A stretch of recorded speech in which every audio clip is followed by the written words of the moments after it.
Budget కేటాయింపుల్లో ఆర్టీసీకి ప్రభుత్వం మొండి చూపించిందని RTC JAC leader Thomas Reddy అన్నారు. ఆర్టీసీపై అభివృద్ధిపై ప్రభుత్వం ఏమాత్రం దృష్టి పెట్టినట్లు బడ్జెట్లో కనిపించలేదన్నారు.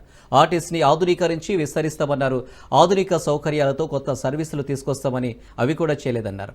ఎండీ పనితీరు అనుకున్నంతగా లేదని ఆవేదన వ్యక్తం చేశారు.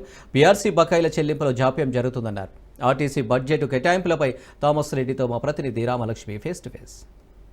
25 మళ్ళీ ఏప్రిల్ 1 వస్తే కూడా ఇంకో పీఆర్సీ ఇవ్వాల్సి ఉంటుంది.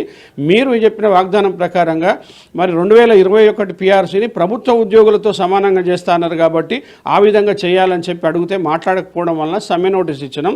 ఇవాళ బడ్జెట్లో కేటాయించాలని చెప్పినాం. నిన్న బడ్జెట్ వస్తే బడ్జెట్ చూసిన తర్వాత ఆశ్చర్యానికి గురైపోయినాం.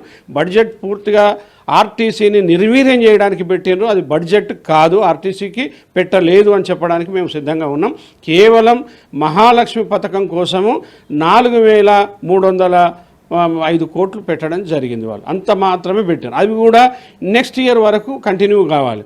ఆర్టీసీలో ఓఆర్ పెరిగిందనే నెపంతో ఇప్పటివరకు కూడా ఈ ప్రభుత్వము మాకు రియంబర్స్మెంట్ ఇవ్వట్లేదు.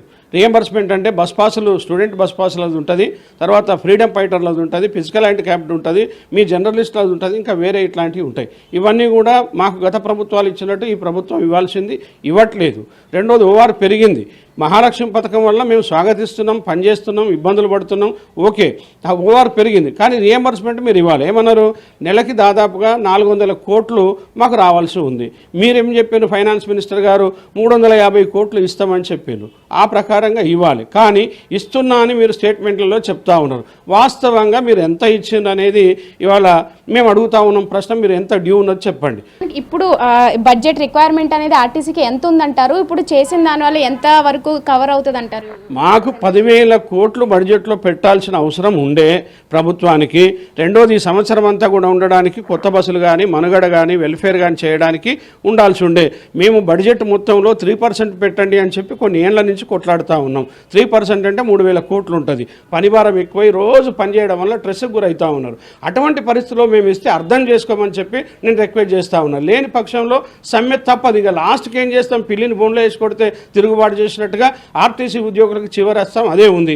మీరు యూనియన్లు ఇస్తానన్నారు, ఇవ్వలే. మాట్లాడే పరిస్థితి లేదు, ఎవరిని లోపలికి రానియరు. ఇవాళ 100 మంది రోడ్ల మీద పడ్డారు. అంటే మీరు రూల్ ఏమో ధిక్కరించిండ్రు, చిన్న వాటికేమో పనిష్మెంట్లు ఇస్తా ఉన్నారు కాబట్టి ఇబ్బందికర పరిస్థితి ఉంది. తిరిగి బడ్జెట్ని పునరాలోచించి 10,000 కోట్లు బడ్జెట్కి పెట్టేసి ఆర్టీసీని ఆధునీకరించాలని చెప్పి కోరుతా ఉన్నాం. సో మొత్తానికి చూసుకున్నట్లయితే కనుక తెలంగాణ రాష్ట్ర ప్రభుత్వం 2025లో భాగంగా బడ్జెట్